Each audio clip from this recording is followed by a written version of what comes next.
मैं डैडी के अलावा और किसी से खाइफ नहीं हूँ। अगर वो हठधर्मी पर उतर आए तो क्या होगा? शाकिर ने जल्दी से पूछा। तुम नहीं जानते कि डैडी अगर अपनी जिद पर उतर आए तो वो मुझे हर कीमत पर तुमसे दूर कर देंगे। गोया तुम अपने डैडी की मर्जी पर मुझे छोड़ भी सकती हो। शाकिर का लहजा बदल गया।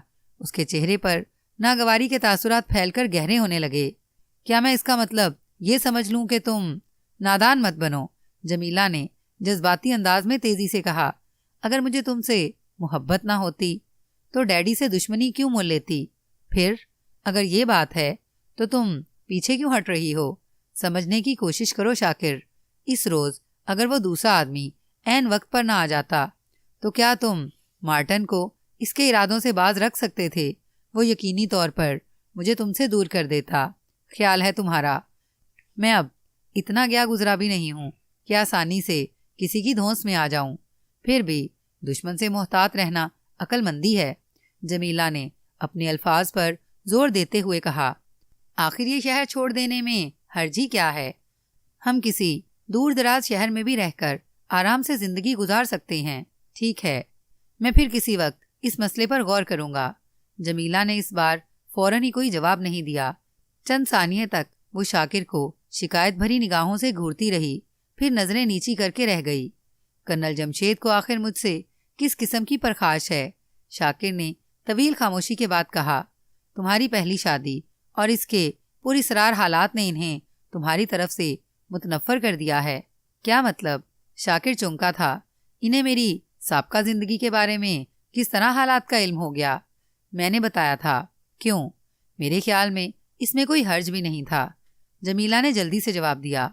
इस तरह मैं डैडी के दिल में तुम्हारी जानिब से हमदर्दी का जज्बा उभारना चाहती थी, लेकिन खुदा जाने क्यों वो इस कहानी को सुनकर भड़क उठे थे। जमीला, शाकिर एक झटके के साथ उठ खड़ा हुआ। गोया अब तुम भी मुझसे गलत बयानी से काम ले रही हो। क्या मतलब? मैं समझी नहीं। क्यों? क्या ये गलत है कि जिस रोज मेरी वाइफ को वो मनहूस हादसा पेश आया था उसमें खुद कर्नल जमशेद भी तालाब पर मौजूद था? शाकिर ने चुभते हुए लहजे में कहा। खुद उसने अपनी आंखों से सब कुछ देखा था। ठीक है, लेकिन तुम तमाम बातों को गलत जाविये से सोच रहे हो। जमीला ने जवाब दिया। डैडी को ये बात नहीं मालूम थी कि वो तुम्हारी बीवी है। उन्होंने बहैसियत एक आम तमाशाई के वो सब कुछ देखा था। ये बात इन्हें मेरी जुबानी मालूम हुई थी कि तालाब में डूबने वाली तुम्हारी ही बदनसीब बीवी और मेजर रियान की लड़की है, और इसके बाद गालिबन तुम्हारे डैडी मुझे पहली बीवी का कातिल समझ बैठे होंगे। क्यों? हमाकत की बात मत करो। जमीला झल्ला गई। मैंने ये कब कहा है कि वो तुमको ऐसा समझते हैं? फिर मुझसे नफरत करने की क्या वजह हो सकती है? पता नहीं, हो सकता है कि महज बदशगुनी की वजह से वो तुमसे नफरत करने लगे हों, मगर तुमको इन तमाम बातों से कोई फिक्र लाहक नहीं होनी चाहिए जबकि मैं तुम्हारे साथ हूँ। जाहिर है कि अगर मैं तुमको बुरा समझती तो ये शादी कभी भी नहीं हो सकती थी। गोया तुमने ये शादी करके मेरे ऊपर एहसान किया है। तुम्हें सिर्फ आराम की जरूरत है। जमीला ने शाकिर को बगौर घूरते हुए कहा। यके बाद दीगरे पेश आने वाले हालात ने गालिबन तुम्हारा दिमाग उलट कर रख दिया है। इस हमदर्दी का बहुत बहुत शुक्रिया मोहतरमा, शाकिर ने तलख लहजे में जवाब दिया। फिर आगे बढ़कर सिगरेट केस उठाकर एक सिगरेट जलाया और इसके तवील कश लेता हुआ बालकोनी की जानिब घूम गया। जमीला अजीब मखमसे में फंस गई। इसके चेहरे के तासुरात का जायजा लेती रही। फिर वो भी बालकोनी में आ गई। खुदा के लिए शाकिर, मेरी दरख्वास्त मान लो। ये शहर हमें फौरन छोड़ देना चाहिए। मत बोर करो डार्लिंग, शाकिर ने तंजिया पेराए में जवाब दिया। कर्नल जमशेद साहिब मेरे दुश्मन हो गए हैं तो फिर दुनिया की कोई ताकत मुझे इनके नापाक इरादों से नहीं बचा सकेगी। शहर बदल देने से क्या बनेगा? इनके हाथ मुझे कब्र की गहराइयों से खींच निकालने की ताकत रखते हैं। ख्वामखा अपने जहन को परेशान करने से फायदा। जमीला तिल मिलाकर बोली। इस तरह तो ये बचा कुचा सुकून भी गारत हो जाएगा। तुम्हें इस कदर क्यों परेशानी है मैडम जमीला? शाकिर ने जहर में भुजे हुए लहजे में पलट कर कहा। सुकून अगर गारत हुआ तो इसका असर तुम पर नहीं पड़ेगा, इसलिए कि कर्नल बहरहाल तुम्हारे बाप हैं। मेरी मौत के बाद वो तुम्हारे लिए दूसरी खुशियां खरीद लाएंगे। ओह, जमीला ने खुश्क अंदाज में कहा। फिर शाकिर को शिकायत भरी निगाहों से घूरते हुए बोली, क्या तुमको मुझसे इन्हीं बातों की तवक्को थी? तवक्को? शाकिर ने जहर खंड से जवाब दिया, तवक्को तो मुझे तुम्हारी डैडी से भी वो नहीं जो सामने आ रही है, लेकिन हालात कितनी जल्दी बदल गए हैं इसका अंदाजा तुमको भी बखूबी हो गया है। कौन जाने कल तुम भी बदल जाओ। शाकिर, तुम्हें अपनी जुबान पर कंट्रोल होना चाहिए। जमीला बुरी तरह झल्ला गई थी। क्या मतलब? यही कि तुम मुझ पर बेबुनियाद शुबा करके परेशान कर रहे हो। बहुत खूब, बहरहाल मैं माफ़ी का ख्वास्तगार हूँ मैडम। आइंदा से इस बात को कभी भूलने की कोशिश नहीं करूँगा कि आप मिलिट्री के एक रिटायर्ड और बड़े बाप कर्नल जमशेद की बेटी हैं। क्या तुम अपना तरीका नहीं बदलोगे? जमीला का चेहरा गुस्से से सुर्ख हो गया। कोशिश करूँगा कि खुद अपने आप को भी बदल सकूँ, शाकिर ने तवील सांस लेते हुए खुश्क अल्फाज में कहा। फिर बालकोनी की रेलिंग से झुककर नीचे सड़क पर भागती दौड़ती कारों को देखने लगा। जमीला बदस्तूर इसके बराबर खड़ी खोल रही थी। चंद लम्हात तक उनके दरमियान किसी किस्म की कोई गुफ्तगू नहीं हो सकी। फिर जमीला के अलावा शाकिर भी बुरी तरह चौंक कर उछला था। दोनों ने एक साथ ही पलटकर बालकोनी की इस दीवार को देखा था जहां से प्लास्टर का एक टुकड़ा अलहदा हो चुका था। ये क्या हुआ? जमीला ने बौखलाए हुए अंदाज में सवाल किया। खटाक! इस बार दूसरी जगह का प्लास्टर उखड़कर जमीन पर गिरा था। कोई सनसनाती हुई शय जमीला के कान के करीब से गुजरकर दीवार से टकराई थी। फायरिंग! शाकिर ने तेजी से कहा। फिर जमीला को बाजुओं से पकड़कर फ्लैट के अंदर घसीट कर ले गया। तीसरी बार खटाक की आवाज के साथ किस मुकाम का प्लास्टर गिरा था ये वो नहीं देख सके थे। जमीला बुरी तरह सहम गई। फिर इस वक्त तो उसके रहे सही औसान भी खता हो गए जब उसने शाकिर को अलमारी से रिवॉल्वर निकालकर दोबारा बालकोनी की तरफ जाते देखा। महज 1 मिनट पहले इस पर 3 अदद गोलियां दागी गई थीं, लेकिन वो बच गया। मगर ये जरूरी तो नहीं था। किस्मत मुस्तकिल उसी के हक में फैसला करती। चौथी गोली उसका भेजा भी तोड़ सकती थी। जमीला के जहन में ये ख्याल इंतहाई सुरत से उभरा और फिर इतनी ही फुर्ती से उसने आगे बढ़कर शाकिर को बाजुओं से पकड़ लिया। नहीं, प्लीज तुम बालकोनी में मत जाओ। खुदा के लिए शाकिर, वहां तुम्हारी मौत तुम्हारी मुंतजिर है। छोड़ दो जमीला, शाकिर ने जमीला को जवाब दिया। मैं बुज़दिलों की तरह छुप कर नहीं मरना चाहता। कर्नल जमशेद जो कुछ करना चाहता है वो जितनी जल्दी पूरा हो जाए उतना ही अच्छा है। नहीं नहीं, मैं तुम्हें बालकोनी में नहीं जाने दूंगी। कातिल अब भी तुम्हारी घात में होगा। होने दो, मुझे उसकी परवाह नहीं है। हमाकत मत करो। हमें मुल्हिका थाने को इस हादसे की इत्ला दे देनी चाहिए। इसके बाद ही कुछ सोचा जा सकता है। वाह, गोया अब भी सोचने और समझने के लिए कुछ बाकी रह गया है। हाँ, जमीला की निगाहें खूंखार अंदाज में चमक उठीं। अभी एक तरीका बाकी रह गया। वो क्या? पानी अब सर से गुजर चुका है, इसलिए मैं पुलिस को अपना तहरीरी बयान देकर इस बात की दरखास्त करूंगी कि हमें कर्नल जमशेद के जुल्म से महफूज रखा जाए। क्या? शाकिर को अपनी कुव्वत स्मात पर शुबा सा हुआ। क्या तुम अपने डैडी के खिलाफ तहरीरी बयान दोगी? हाँ। अब इसके सिवा कोई दूसरा इलाज नहीं है। मगर इस बात का क्या सबूत होगा कि कर्नल ही हमारे खिलाफ साजिशें कर रहा है?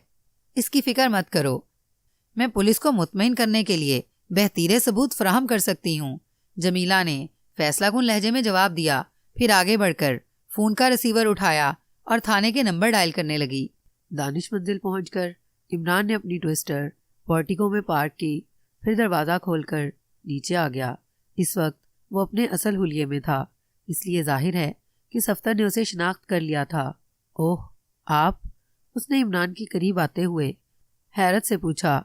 बात थी भी हैरत अंगेज।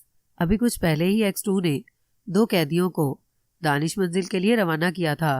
फिर सफ्तर को भी वहां पहुंचने की हिदायत मिली थी, लेकिन इमरान, कम अज कम सफ्तर को ये बात अच्छी तरह मालूम थी कि आजकल X2 और इमरान के दरमियान ठनी हुई है। फिर जाहिर है कि इमरान को दानिश मंजिल के अहाते में देखकर इसे ताज्जुब ही हुआ था। दानिश मंजिल X2 का खुफिया हेडक्वार्टर था, जहां उसकी मर्जी के खिलाफ कोई परिंदा भी पर नहीं मार सकता था। अरे सफ्तर तुम? इमरान ने बड़ी गर्मजोशी से मुसाफा करते हुए कहा। सुनाओ, आजकल कैसी गुजर रही है? बाल बच्चे तो मज़े में हैं, लेकिन ठहरो, तुम्हारी तो गालिबन शादी भी अभी तक नहीं हुई। आज इधर का रास्ता किस तरह भूल गए? सफ्तर ने इसकी बात को नज़रअंदाज करते हुए पूछा। कामयाबी खींच लाई है। इस बार इमरान ने आंख झपकाते हुए राज़दाराना अंदाज में कहा, तुम्हारा चूहा X2 मेरे मुकाबले में अपनी हार तस्लीम कर चुका है। क्या समझे? क्या आप उसी के अहकामात पर यहाँ आए हैं? अहकामात नहीं सफ्तर, दरख्वास्त कहो। इमरान संजीदा हो गया। मैं इस वक्त इन दोनों मुजरिमों ही के सिलसिले में यहाँ आया हूँ जो X2 ने कुछ देर पहले यहाँ भेजे हैं। जी? सफदर चौंका। क्या आप इनके बारे में जानते हैं? लंबी कहानी है, फिलहाल तुम मुझे ये बताओ कि क्या उन्होंने अपनी जुबान खोल दी है? इन्हें यहाँ पहुँचे बमुश्किल 15-20 मिनट हुए हैं, इसलिए अभी तक कुछ भी नहीं किया जा सका। इसके अलावा X2 ने यह भी हिदायत दी थी कि इन दोनों को इस वक्त तक ना छेड़ा जाए जब तक दूसरे अहकामात ना मिलें।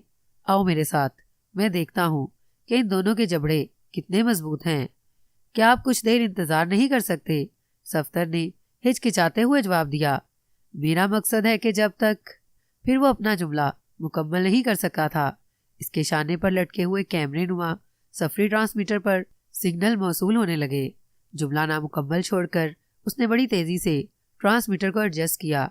फिर एक नन्हा सा माइक मुंह के करीब लाते हुए बोला, hello, Safdar Saeed attending X2। क्या इमरान दानिश मंजिल पहुंच गया है? यस सर, इस वक्त वो सामने ही मौजूद है। मुजरिमों को उसके हवाले कर दो। X2 की मखसूस आवाज़ उभरी। दूसरे अहकामात मिलने तक तुम्हारा क्याम दानिश मंजिल में ही रहेगा। राइट सर, सफ्तर ने संजीदगी से कहा।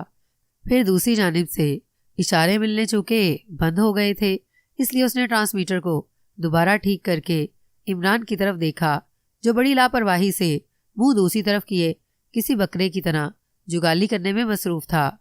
मुझे अफसोस है इमरान साहिब, लेकिन कोई बात नहीं सफ्तर प्यारे, इमरान ने चौंकते हुए जवाब दिया।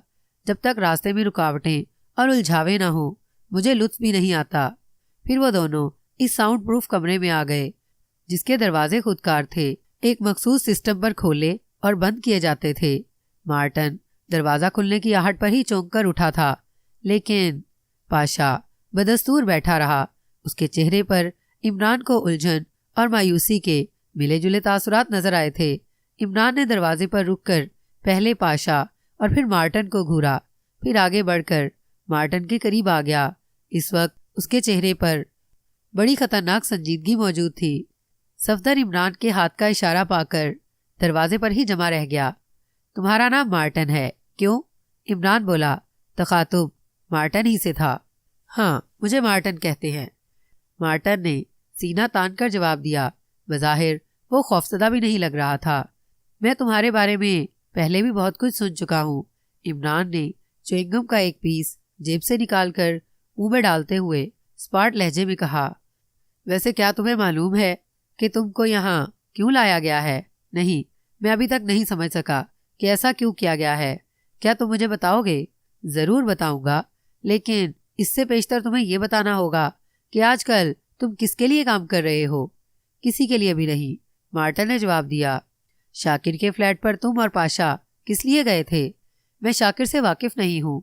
वापसी के वक्त पाशा ने जिस आदमी पर हमला किया था, जानते हो वो कौन है? जब मैं कहीं गया ही नहीं तो भला तुम्हारे सवाल का क्या जवाब दे सकता हूँ? क्या ये दुरुस्त है कि तुमने हकीकतन कर्नल जमशेदी की ईमा पर जमीला को अगवा करने की साजिश की थी? जो चाहो इल्जामात मेरे सर थोप दो, मार्टन ने तेजी से कहा। लेकिन खुली अदालत में तुम मेरे खिलाफ कोई बेबुनियाद इल्जाम साबित नहीं कर सकोगे। ओह, क्या तुम्हें उम्मीद है कि मैं तुम्हें खुली अदालत तक ले जाने की हमाकत भी करूंगा? इमरान ने इस बार करख्त लहजे में जवाब दिया। मुझे सख्ती पर मजबूर न करो मार्टन। अगर शराफत से सब कुछ उगल दो तो ज्यादा बेहतर है। दूसरी सूरत में मैं हड्डियों का सुरमा बनाने से भी दरेग नहीं करूंगा।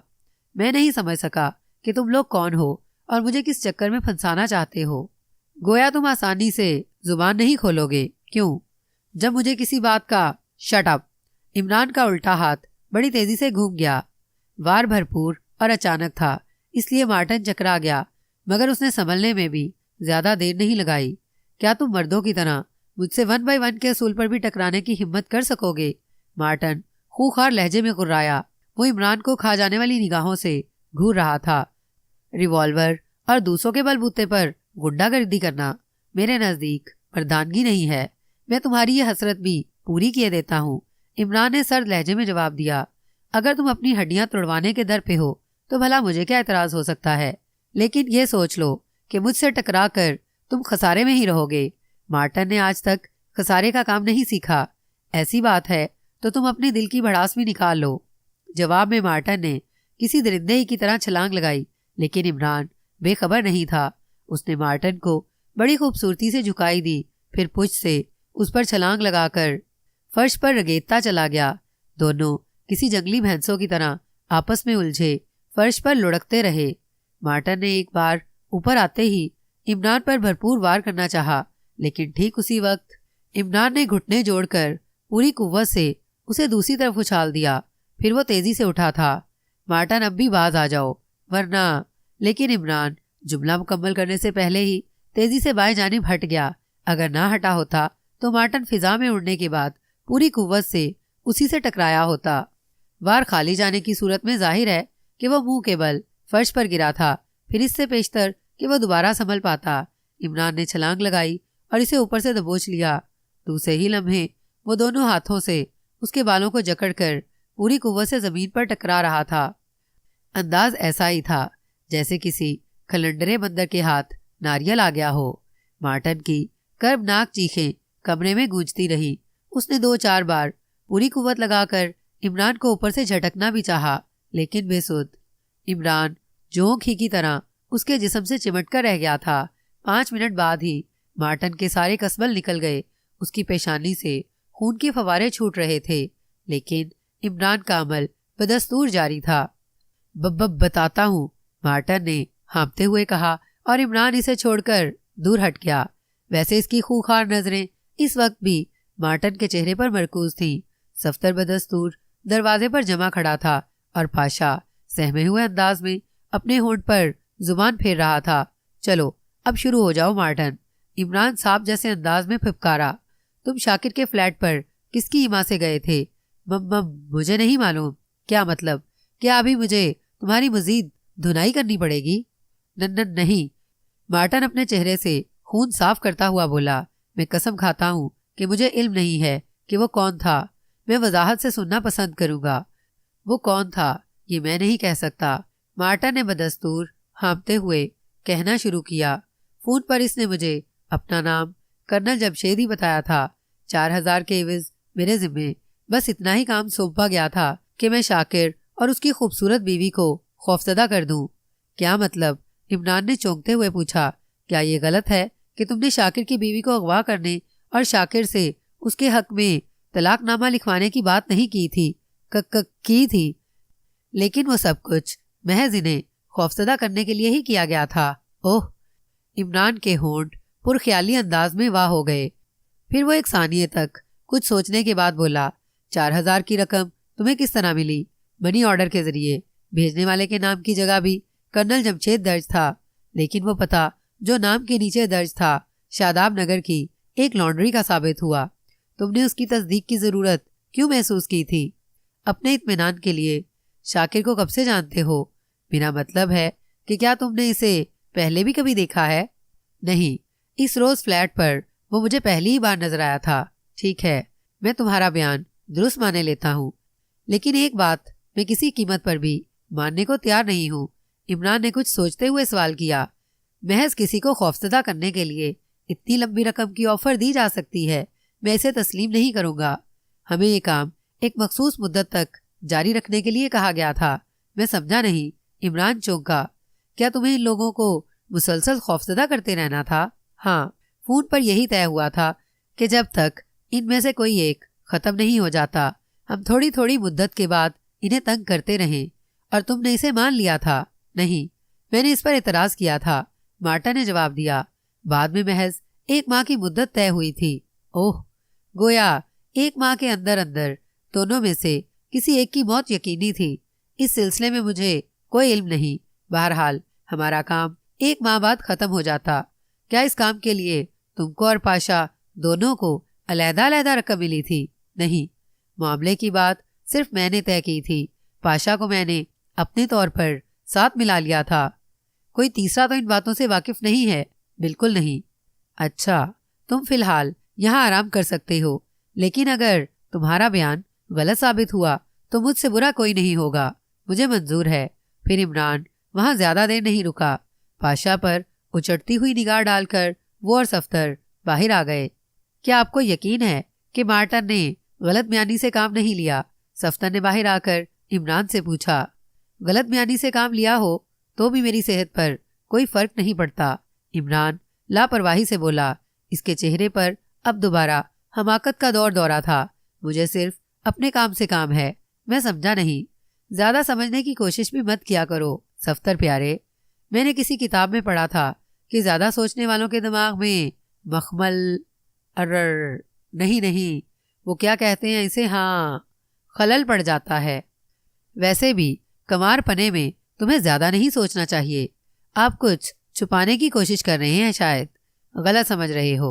इमरान चलते चलते रुका, फिर सफ्तर के करीब आकर मध्यम आवाज में बोला। बात सिर्फ इतनी सी है प्यारे कि मैं तुम्हारे चूहे एक्स2 से एक लंबी रकम ईंटने के चक्कर में हूँ। क्या बात बनी?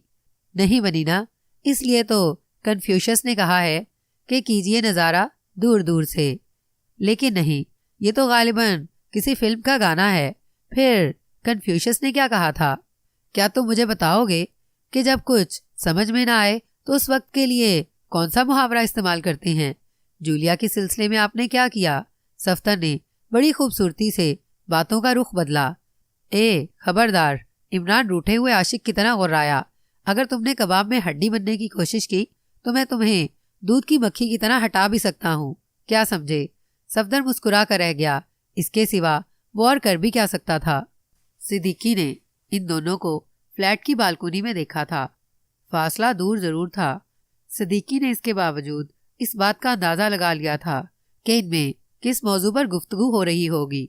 फिर शाकिर रेलिंग पर कोहनियां टेक कर झुका था। इसके बाद इसने सामने वाली बिल्डिंग की तरफ देखा था। सिद्दीकी इस वक्त समीना लॉज के सामने वाली फुटपाथ पर मौजूद था। शाम का झुटपटा था, मगर इतना ज्यादा भी नहीं कि वह दोनों को अचानक चौंकते हुए ना देख पाता।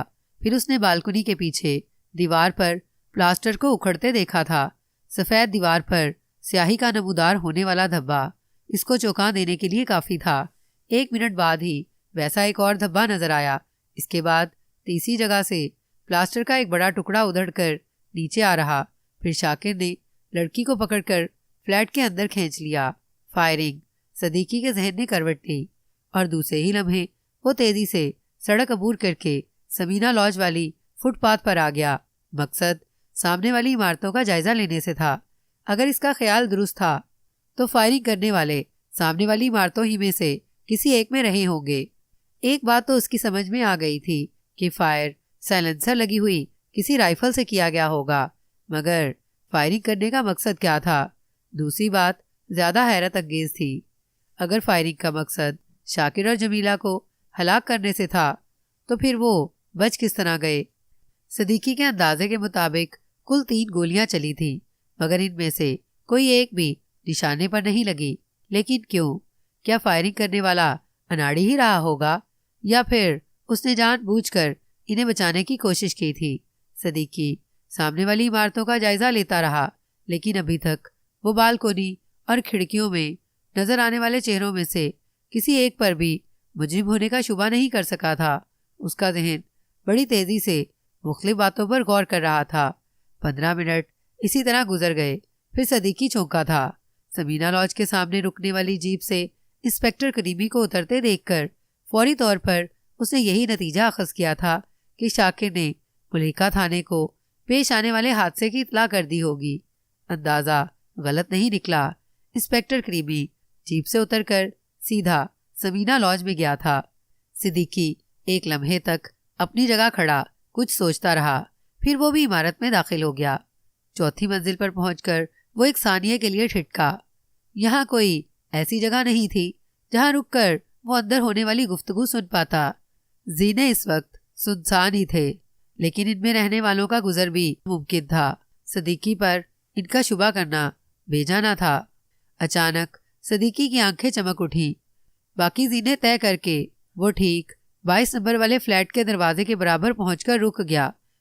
फिर उसने जेब से अपनी नोटबुक निकाली और इन दोनों इलेक्ट्रिक मीटरों को देखने लगा जो दीवार पर लगे हुए थे। अंदाज ऐसा ही था जैसे वह हकीकतन बिजली कंपनी ही का कोई नुमाइंदा रहा हो। फिर इसने एक मीटर के ऊपर लगे हुए लकड़ी के एक बॉक्स को खोला और उसके अंदर लगे हुए फ्यूज सॉकेट चेक करने लगा। बज़ाहिर वो अपने काम में मसरूफ था, लेकिन इसके कान 22 नंबर वाले फ्लैट से उभरने वाली गुफ्तगू पर जमे थे। आवाज़ इतनी ऊंची थी कि वो एक एक लफ्ज़ साफ सुन सकता था। क्या आपने इस बात का अंदाज़ा लगाने की कोशिश भी नहीं की कि फायरिंग किस सिमत से की गई है? इंस्पेक्टर क्रीमी की आवाज़ उभरी। नहीं, ये जमीला की आवाज़ थी। मिस्टर शाकिर ने ऐसा करना चाहा था, लेकिन मैंने इन्हें रोक दिया। दूसरी सूरत में ज़रूरी नहीं था कि मुजरिम की राइफल से निकली हुई चौथी गोली का निशाना भी खता जाता। मिस्टर शाकिर, आपका क्या ख्याल है? मैं वसूख के साथ कुछ नहीं कह सकता इंस्पेक्टर, लेकिन मेरा ख्याल है कि फायरिंग सामने वाली इमारतों में से किसी से हुई थी। हाँ, मेरा भी यही ख्याल है। अगर गोली सड़क से चलाई गई होती तो इसका जाविया भी मुख्तलिफ होता। वैसे क्या आप लोग इस वक्त बालकोनी ही में मौजूद थे? जी हाँ, इस बार शाकिर की बजाय जमीला ने जवाब दिया। पहली बार जब दीवार का प्लास्टर उखड़ा तो मैं कुछ समझ नहीं सकी, लेकिन दूसरी बार मुझे खतरे का एहसास हो गया।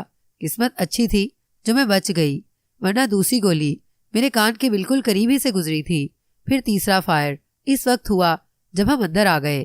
ताज्जुब है, क्या फायर करने वाला बिल्कुल ही अनाड़ी रहा होगा? क्या मतलब? शाकिर ने सवाल किया। खुली हुई बात है शाकिर साहब, दोनों इमारतों का दरमियानी फासला मेरे अंदाजे के मुताबिक 100 फुट से ज्यादा नहीं होगा। ऐसी हालत में निशाने का खता हो जाना ताज्जुब ही है। फिर ऐसी सूरत में जबकि फायर करने वाला जल्दी में भी नहीं रहा होगा, जाहिर है कि उसने किसी महफूज मुकाम से गोली चलाई होगी। मगर 3 गोलियों में से किसी एक ने भी अपना काम नहीं किया, जबकि आप दोनों बालकोनी में साथ साथ मौजूद थे। मैं समझ रहा हूँ आपका मकसद, शाकिर ने कदरे खुश्क लहजे में कहा। 2 ही सूरतें मुमकिन हैं, या तो फायरिंग करने वाला हकीकतन अनाड़ी था, या फिर वो एक माहिर निशानेबाज रहा होगा जिसने अपना मकसद पूरा कर दिया और हम दोनों भी बाल बाल बच गए। क्या आप अपने दूसरे ख्याल की वजाहत करेंगे मिस्टर शाकिर?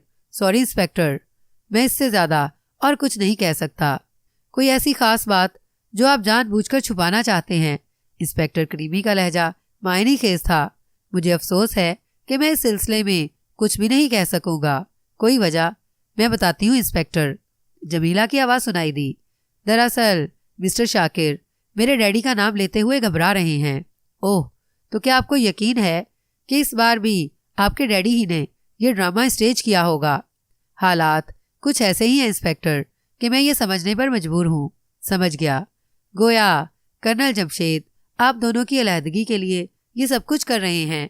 मैं भी इसी नतीजे पर पहुंची हूँ कि आप अपने डैडी के खिलाफ इन बातों का तहरीरी इजहार कर सकती हैं। जी हाँ, इसके अलावा अब कोई दूसरा रास्ता भी नहीं है। अच्छी तरह सोच लीजिए मोहतरमा, आपका बयान कर्नल जमशेद को परेशानियों में भी उलझा सकता है। मार्टन वाले हादसे की और बात थी। इस वक्त आपने जो कुछ तहरीर किया था वो मार्टन की जुबानी मालूम होने वाले हालात थे, लेकिन अब आपका शुबा बराह रास्त होगा। मेरा ख्याल है कि तहरीरी बयान की कोई ज़रूरत नहीं है, शाकिर ने कहा।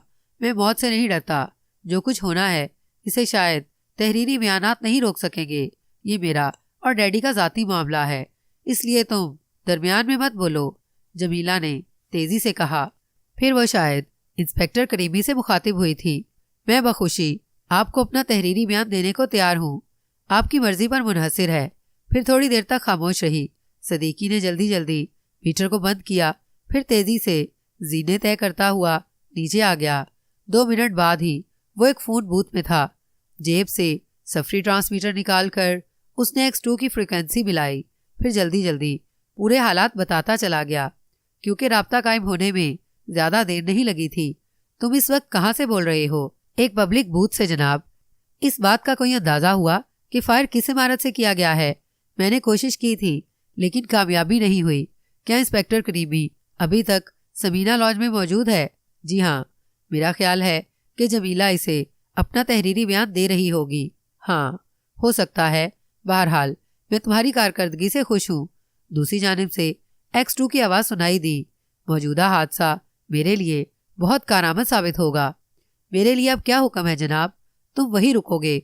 शाकिर और जमीला को एक लम्हे के लिए भी निगाहों से ओझल नहीं होना चाहिए। आप मुतमईन रहिए जनाब, मैं कोई कोताही नहीं बरतूंगा। चौहान के बारे में क्या रिपोर्ट है? मैं आज सुबह उधर गया था। वो अपना किरदार बड़ी खूबसूरती से निभा रहा है। सदीकी ने जवाब दिया। क्या ये मुमकिन नहीं हो सकता कि उसे अब वहां से गुलू खलासी मिल जाए? नहीं, 2 रोज तक इसे मजीद वहां रुकना होगा। मौजूदा हादसे के बारे में आपका क्या ख्याल है? क्या कहना चाहते हो? मुमकिन है मेरा क्यास गलत हो, लेकिन जहां तक मेरा अंदाजा है 3 गोलियां जानबूझकर जाया की गई हैं। कोई दलील पेश कर सकते हो? फायरिंग करने वाला अगर अनाड़ी भी होता तो भी दोनों में से किसी एक का जख्मी होना जरूरी था, लेकिन ऐसा नहीं हुआ। मैं हमला आवर को माहिर निशानाबाज ही कहूँगा। हो सकता है तुम्हारा अंदाजा ठीक हो। बहरहाल अब आंखें खुली रखकर निगरानी करना। मुझे खदशा है कि अब हालात पहले से ज्यादा खतरनाक सूरत में सामने आएंगे। मैं मोहतात रहूंगा जनाब, लेकिन क्या ये मुमकिन नहीं है कि इस सिलसिले में बराह रास्त कर्नल जमशेद को चेक किया जाए? अगर वही असल मुजरिम है तो? सिद्दीकी, X2 का लहजा दुरुस्त हो गया। क्या तुम मुझे इतना ही अहमक समझते हो कि मैं कर्नल की तरफ से लापरवाह होऊंगा?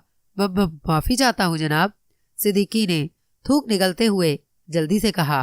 फिर दूसरी जानिब से चूंकि राब्ता खत्म किया जा चुका था, इसलिए उसने भी सफरी ट्रांसमीटर के तार अलहदा किए और इसे जेब में रखता हुआ बूथ से बाहर आ गया। इमरान ने जूलिया के फ्लैट के नंबर डायल किए, फिर राब्ता कायम होने का इंतजार करने लगा। हेलो, जूलियाना फिंटरवाटर स्पीकिंग। 2 मिनट बाद दूसरी तरफ से खुद जूलिया ने कॉल रिसीव की थी। सलाम अलैकुम, मिजाज बखैर। तुम फोन करने का मकसद क्या है? नाराज मत हो जूली डार्लिंग, मुझे पता है कि तुम्हारे चूहे ने आजकल तुम्हें टीम से खारिज कर रखा है, लेकिन मैं कोई इसका मुस्तकिल मुलाजिम नहीं हूँ जो तुमसे राब्ता कायम न कर सकूं। मैंने फोन करने का मकसद दरियाफ्त किया है। अरे वाह, इमरान ने माउथ पीस को आंख मारते हुए तेजी से कहा। नेकी कर कुएं में डाल वाला मुहावरा शायद ऐसे ही मौकों पर इस्तेमाल किया जाता है। एक तो मैंने X2 को तुम्हारे लिए नरमी का बर्ताव करने के लिए मजबूर किया, और तुम हो कि गर्दन तोड़ बुखार की तरह मेरे ऊपर चढ़ रही हो। तुम्हारी हमदर्दी की मुझे कोई जरूरत नहीं है, जूलिया ने झिल्लाते हुए कहा। जरूरत इजाद की माँ होती है जूलिया, और माँ बोनस ही होती है। इसलिए मैंने X2 से तुम्हारी ही सिफारिश की थी। बको मत, मुझे ये भी मालूम है कि आजकल तुम्हारे लिए X2 के ख्यालात क्या हैं। उज़र से पहले की बात है, इमरान ने सीना ठोंक कर कहा। आजकल तो हालात मेरे हक में हैं। मैं बिला वजह किसी को चैलेंज नहीं करता। अगर मेरे पास तुम्हारे चूहे के खिलाफ स्टफ ना होता तो शायद मेरी मक्खी भी इसे नहीं ललकार सकती थी। लेकिन अब वही हुआ जो इमरान साहिब चाहते थे। बहुत ज्यादा चहक रहे हो, कोई खास बात है? बिल्कुल खास, बल्कि तुम इसे नाखालिस भी कह सकती हो। X2 ने मजबूर होकर दोबारा मेरी तरफ दोस्ती का हाथ बढ़ाया है, चुनाचे अब मैं मैदान अमल में आ चुका हूँ, इमरान ने कहा। फिर शुरू से लेकर आखिर तक की तफसील दोहराता चला गया। क्या तुमने महज मुझे इसीलिए फ़ोन किया था कि अपनी तारीफों के पुल बांधो? नहीं, X2 से मैंने पहली शर्त यही रखी थी कि तुम्हारी गलती को माफ़ कर दिया जाए, और इसे मेरी बात माननी पड़ी। क्या मतलब? इस बार जूलिया के लहजे से हैरत का इजहार हुआ। मतलब कभी इत्मीनान से बताऊंगा। फिलहाल मैं काम के मूड में हूँ, इसलिए सिर्फ काम की बातें करो। इमरान बोला। तुम खावर से राब्ता कायम करके उसे सदीकी की जगह समीना लॉज पर तैनात कर दो। ओह, क्या ये तुम्हारा हुक्म है? सफदर इस वक्त दानिश मंजिल पर मिल सकेगा। तुम इसे फौरी तौर पर शादाब नगर के लिए रवाना करो। मुझे शाकिर की पहली बीवी की मौत की तफसीली वजूहात दरकार हैं। इस काम के लिए तुम इसे कुछ घंटे की मोहलत दे सकती हो। वो इसका जुमला नज़रअंदाज करते हुए बोला। अगर मैं ऐसा ना करूं तो पछताओगी, इमरान ने जवाब दिया। फिलहाल तुम्हारी इतला के लिए बता रहा हूं कि शाकिर लॉज के मामले में तुम्हारे चूहे ने मुझे पार्टी लीडर की हैसियत दे रखी है। यकीन ना आए तो खुद फ़ोन करके मालूम कर लो। ठीक है, मैं तुम्हारी बकवास पर यकीन किए लेती हूँ, मगर कान खोलकर सुन लो।